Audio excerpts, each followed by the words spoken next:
If you want to learn how to edit killer YouTube videos, these are the 5 steps that I recommend to beginners. In this video, I'm going to be sharing with you my top video editing tips and tricks that I've learned over the past 5 years of being on YouTube so that you can have the ultimate beginner's guide to video editing from start to finish. As always, timestamps are below, so let's start with step 1, setting yourself up for success. I feel like I have the best video editing experience when I go into my edit already feeling organized, which means your first step actually starts before you go to edit your video. It starts when you're filming and organizing your footage after you film. For me, I'm somebody that really likes to script or outline my videos ahead of time because I have a lot of talking head or tutorial videos like this. And that way I have an idea of what sort of shots I need to get the day that I shoot. As you can see here, this is one of the scripts that I had on a previous video of mine, and then I'll add notes for when certain things should pop up. I'll also give myself little notes of like, hey, make sure to capture this B-roll. And then in the Google Drive where I have my outline, I also have a folder that organizes the B-roll that I shot the day of. Now, if you're somebody who is vlogging, you're probably not outlining your videos ahead of time because it's more organic, it's happening in real time. So then what you're going to do is just make sure that your footage is organized before you start the editing process. So what you're going to do after you film, you're going to plug in your SD card and hard drive into your laptop. I 1,000,000% recommend investing in an external hard drive because this is gonna make your life so much easier. If you're somebody who you edit your YouTube videos right now on your laptop and it feels like every edit you make or cut or crop takes a million years to load, your laptop's probably doing a little too much and could use some assistance, some help. So I use an SSD external hard drive for editing because when you have your footage on a hard drive, instead of on your computer, this is going to allow your computer's internal storage to be freed up, therefore helping your computer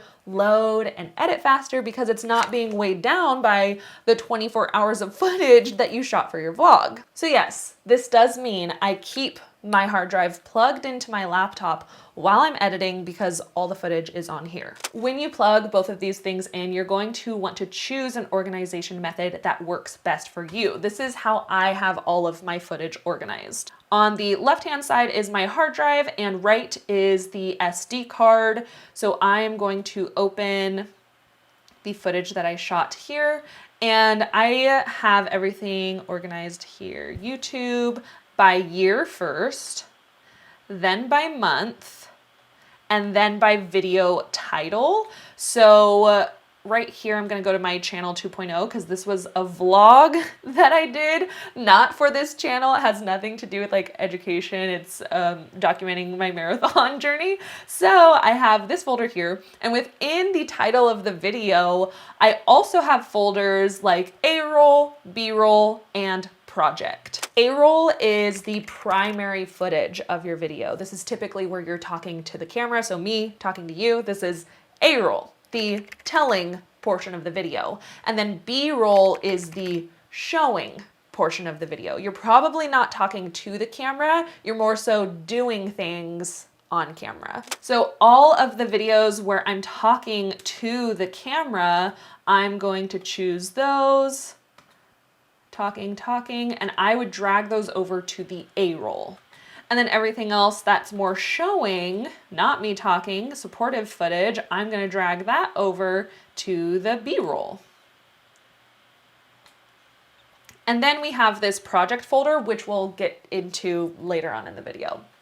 So once we have all of our footage backed up on the hard drive, we don't need our SD card anymore, and we're going to open up our editing software. For this video, I will be using Capcut. I'm going to be using Capcut because I feel like it's the easiest entry-level software out there. It's also free. It's compatible with both your phone, desktop, so that's what we're going to be using today.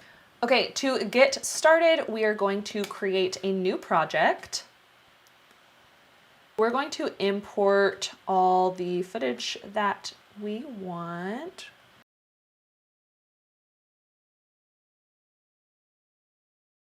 So I just imported the A-roll, and what I'm going to do, I'm actually going to right click and create folders. So I'm gonna put all of my A-roll into folder 1, create new folder. Folder 2 is going to be my B-roll. So we're gonna import our B-roll.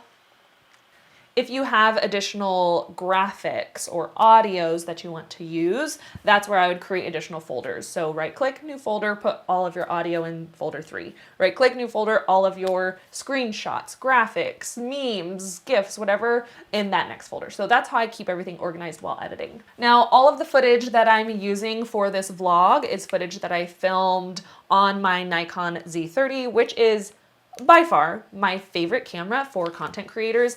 I genuinely love this camera so much, so I'm stoked to even be uttering these words, but this video is sponsored by Nikon. I have a few videos on my channel about the Nikon Z30, so if you want a tutorial, I have that, or even like this whole setup. This is their creator kit, which is exactly what I used for this vlog. So if you want a tutorial for how to put that together, that's also on my channel. But this camera right here, this baby, was literally created for content creators. They took feedback from their audience to create this.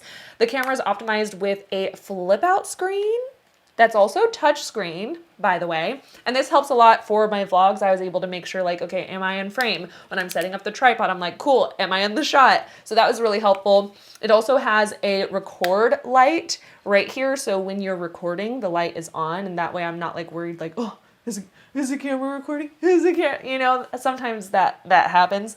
So I don't have to worry about that with this camera. And the light will start flashing as soon as the battery gets low. So if I'm filming or in the middle of a video, it won't die on me. I see the flashing and I have some time to swap out my batteries if needed. The lens that I'm using in that video, this is the Nikkor 16 to 50 millimeter lens. It is the lens that comes with the creator kit. It has great range. It has super wide shots or super zoomed in shots. So I feel like this is just like, you only need one lens and you're good to go for any sort of content that you want to make. I'm actually filming this video on the Nikon Z30 using this lens. Like this is double trouble. It's like the twins in The Shining, but like they're not scary. They're very, very friendly. What am I even saying? Yes, so I am filming this video as well on a Z30. This is the bonus one that Nikon sent to me so that I could show you guys the camera up close while also showing you the quality that it picks up in both scenarios, vlog setting and talking head setting. So if you've been looking for a camera that is low on the intimidation scale, maybe it's the first camera that you're going to buy as a content creator, or just a camera to up level your content in general, because this can also shoot 4K, obsessed. I'll leave a link down below, and thank you so much Nikon for sponsoring this video. Now that I have everything organized and set up, we are going to drag all of our files to our project timeline and move on to step 2, which is the first pass. I just dragged all of my footage down to this area here, which is your project timeline. Once your footage is there and in order that you want it to be for your video, this is when I would move on to step 2, the first pass. What is the first pass? Basically what I'm gonna do is I'm going to go through all of my footage and cut out the fluff or mistakes or anything that I feel doesn't make sense to keep for the overall video or storyline. This is the most time-consuming part of editing, but it's honestly really cool to be able to create something from nothing. Like being there through the entire process just makes it that much more rewarding when you're exporting that final version. But y'all know, I'm not just gonna leave you with, oh, go through and make the cuts. Of course I have a few tricks up my sleeve to save you some time. All right, a few tricks that you could do to save you time when editing.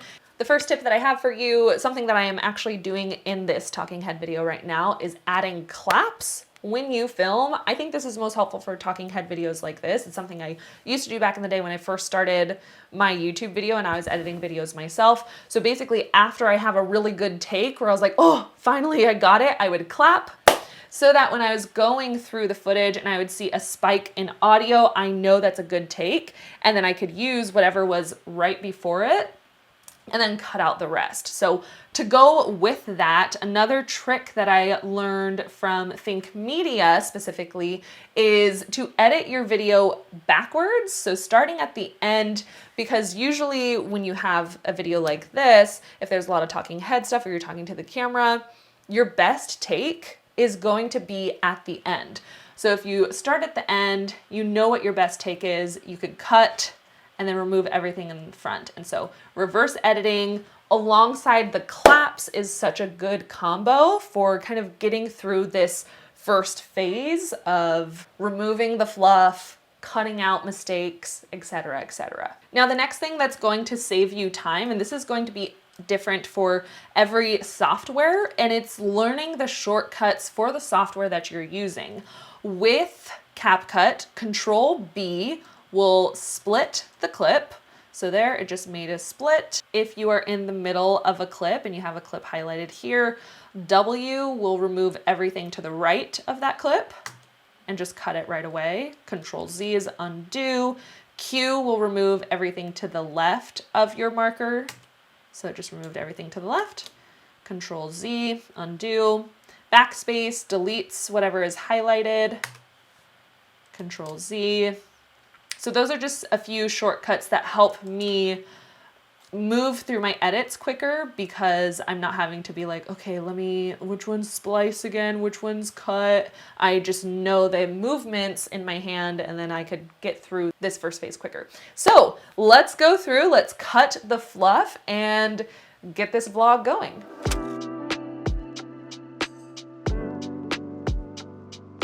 To start and stop, I'm just pressing spacebar.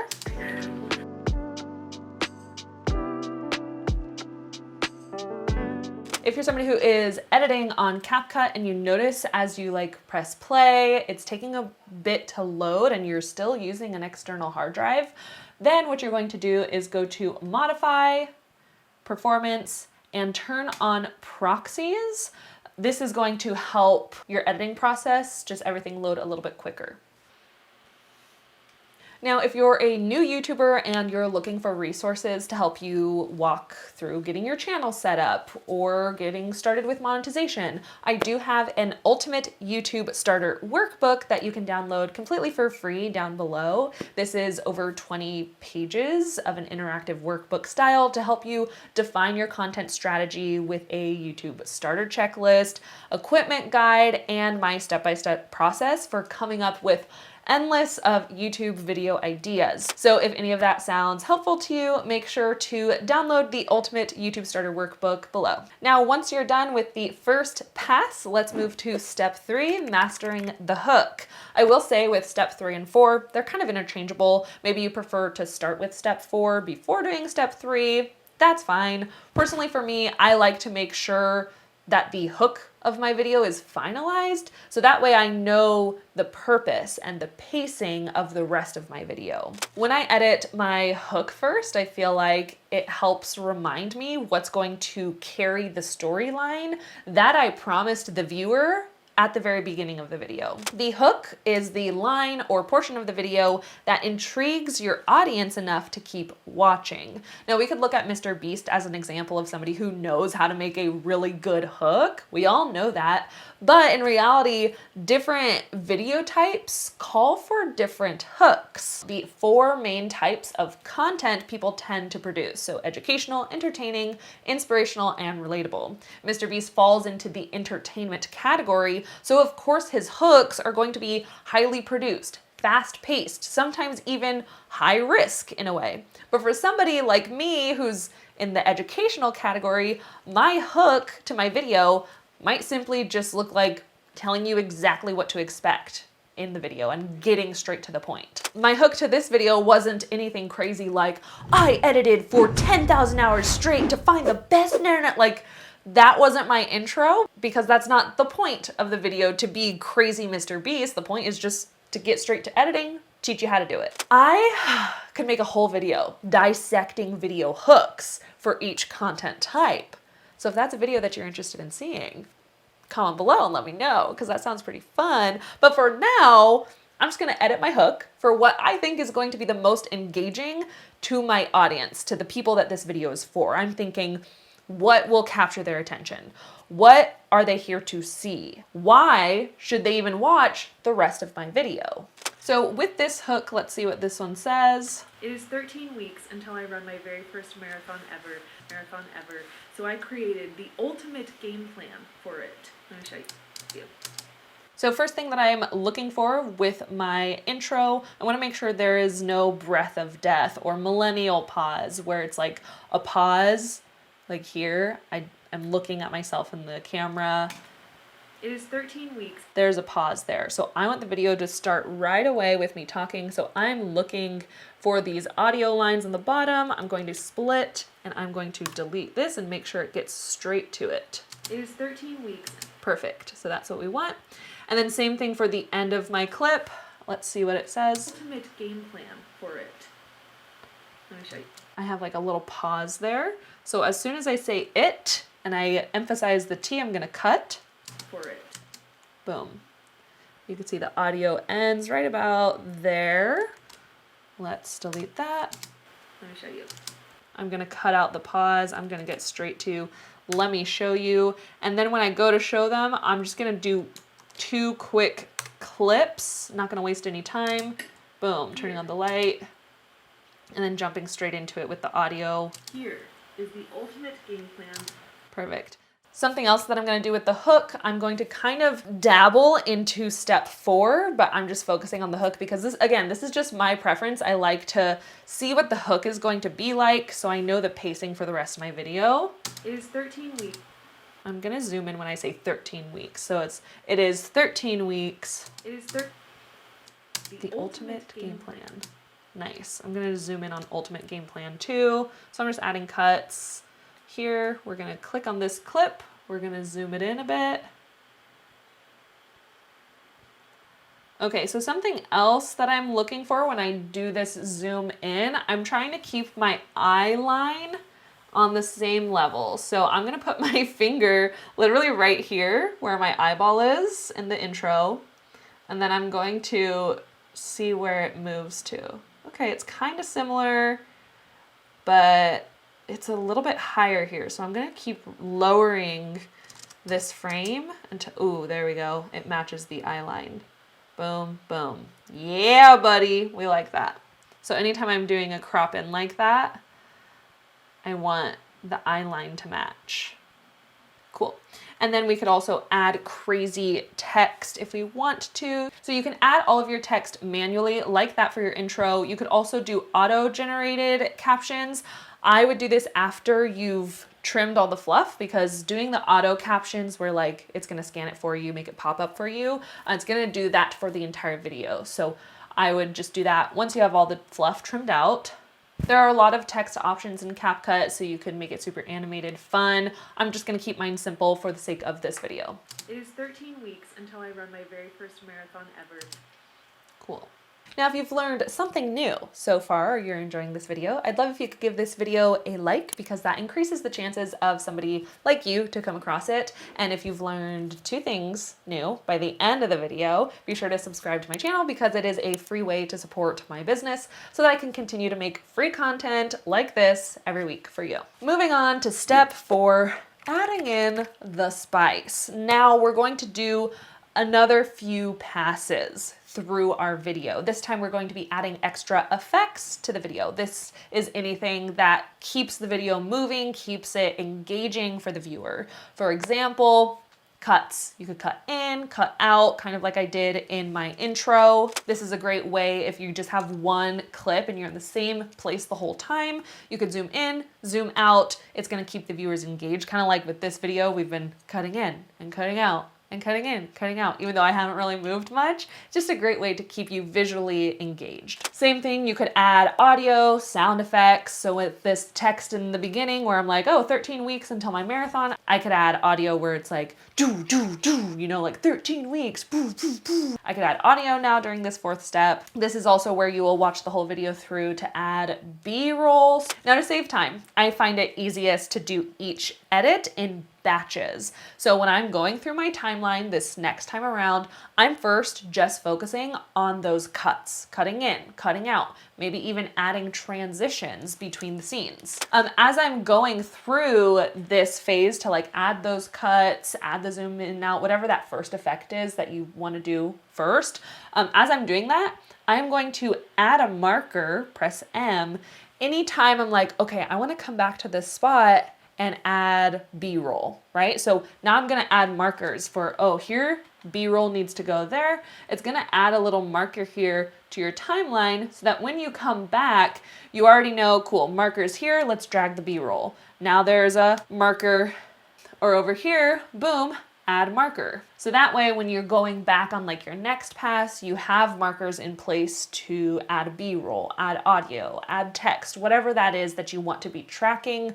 as you go through that next pass. The more you edit, the more you will discover what your preferences are for the order in which you like to do things. Like I said earlier, maybe you prefer to start with this step before doing your hook. So I know I did my hook first. That's just personal preference. You can start with this, go through the whole video, and then go back to your hook and make sure it's finalized once you have all the effects added. I just know for me personally, when I edit that hook first, like I said before, I feel like it helps me have a good idea and understanding of the effects that I want to continue doing throughout the rest of the video, the pacing of the rest of the video. I also know, okay, this hook promised this storyline. Now I know when I watch it again, I'm gonna cut everything out that doesn't match up with that storyline. Because to me, the most important thing is always delivering on that first promise that you said in the very beginning. Moving on to step 5, finalizing your video. After you have all of your effects added and you feel like, okay, cool, I feel like I'm pretty ready, pretty happy with all the things going on, do one last rewatch to make sure everything looks good. There's no spelling errors. You didn't accidentally leave in a blooper or an outtake. And make sure that your project is saved. The cool thing with Capcut is that it does auto save kind of as you're editing. Same thing with like Adobe Premiere Pro, but just make sure, double check, triple check that you're saving your progress throughout the entire process, just in case your app like decides to force close or your laptop overheats and just like turns off or dies. That way you still have your progress saved.